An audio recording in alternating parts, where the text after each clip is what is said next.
Hi, this is Coralla at CorallaFicklin.com. Welcome network.com, welcome.com. If you want to download any type of study cards, study guides, any type of study aids, go to either istudyguides.com, istudycards.com, or anywhere INIWHERE.com. And a pickup of any of my writings, books that I've written on language, essays, whatever on language, you can go to Pedians, PEDIANS.com. Now, I've talked quite a bit about pronunciation. I've talked quite a bit about like pronunciation as far as vowels and consonants and diphthongs and things like that. Right? Today, I'm not going to do that. Today, I'm going to talk about, or I'm going to look at metaphors, metaphoric expressions, idiomatic expressions. Some of these expressions might even fall into the range of slang. And I found that if you look at either objects or things, I hate to call animals things, because animals are living creatures, but I'm talking about living creatures other than human beings, because a tree is a living thing, is a living creature. And see how that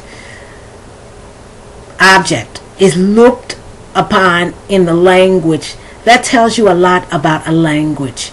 In some cultures, perhaps, the rat, R-A-T, is considered a positive figure. Nowhere, well, except for Mickey Mouse, right? And Minnie Mouse, Walt Disney. So I shouldn't say nowhere, because those are positive figures. But normally speaking, and they're not rats, they're mice. And a mouse is considered, because it's small and cute, is considered maybe somewhat a positive figure, where a rat, I can't think of in any expressions or any type of cartoon, it's positive. For example, if you say King Rat, I think that was either a cartoon or a movie. The person who was King Rat was considered negative. Well, anyway, nowhere is, for example, rat, from my understanding and from what I know, is considered positive. A dog, for example, I've already done expressions on dog. A dog crosses the range. Sometimes it's positive, sometimes it's negative, sometimes it's neuter. An ass, now I'm not talking about the backside, the derrière. I'm not talking about that. I'm talking about the animal, the donkey.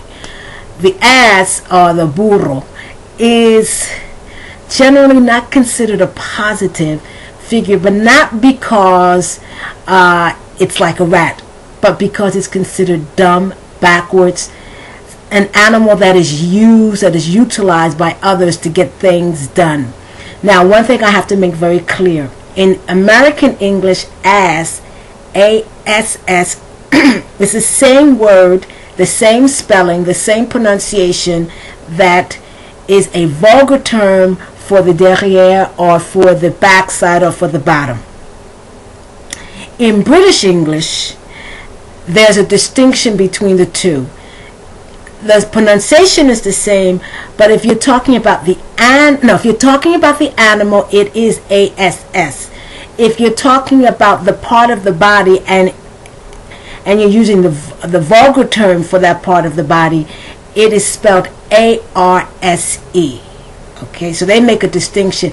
And I think British English has remained faithful to the way it was originally spelt. Because I saw the word in Dutch and in German and other Northern European languages, Germanic languages, where it's American English that changed. But I think American English changed because of the pronunciation. Because even though it's spelled A-R-S-E, I don't think the R is pronounced. So it's still pronounced as. Okay, so I've looked up and I've gone to all these different dictionaries, including the Oxford, and there it's going to be spelled A-R-S-E, to look up expressions about the ass. Now, see, in American English, it's gotten to the point where you don't even use the word ass for an animal, but that animal That's what the animal is called. And there are a lot of expressions using the name of that animal, especially very old expressions that are very interesting. And I always say that if you look at an object, a common day object, and you look at how it's used in a language, that helps you to understand the culture of a language.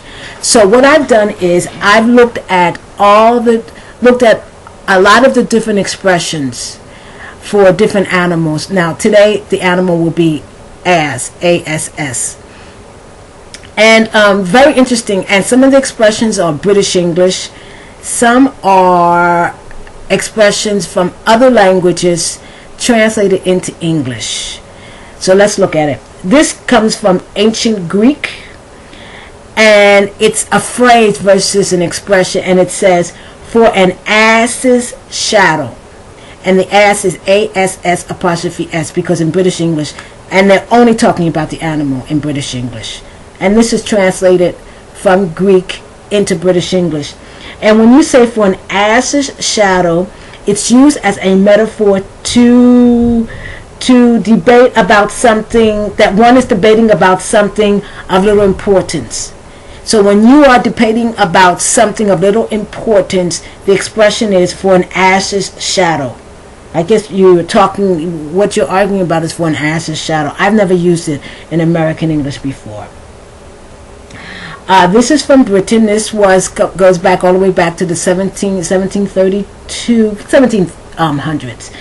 And the expression is, when an ass climbs a ladder. And this is very derogatory towards women, but I find a lot of these expressions very derogatory towards women. But it's part of the language. So here's the expression: when an ass climbs a ladder, we may find wisdom in a woman. So I assume an ass climbed the ladder, right? Because they're saying that it's almost impossible. An ass has no wisdom, and a woman has no wisdom, and an ass can't climb a ladder. Well, a woman has wisdom, so I don't know about the ass climbing the ladder. And remember, I'm talking about the animal, not the derriere. The ass, okay, this is another expression, and this goes all the way back to the 15th century. The ass invited to a wedding ought to bring wood or water. And this means, because in this respect, the ass is a metaphor for poor people. So when a poor person is invited to something that they normally wouldn't be invited to, the only reason they're being invited is to do some type of chore or services. So that's why they say the ass invited to a wedding, and let's say a wedding of someone of another class. The only reason he has or she has been invited in order to do a chore or a service. So the ass invited to a wedding ought to bring wood or water. Okay, so this is translated from Don Quixote, from Spanish, and it says, and this is, once again, it's translated from Spanish: an ass endures his burden, but not more than his burden. That is, an ass or a person will endure what he has to endure, but no more than that. Once again, this is translated from Spain. Oh, and it's a different way to say the expression I just said. The ass endures his burden, but no more than his burden. Well, that's basically the same thing. Yes. Okay. This is translated from Italian, and it is an expression that was made in the 1600s. Whenever an ass falls, there he will never fall again. And in American English it says, once bitten,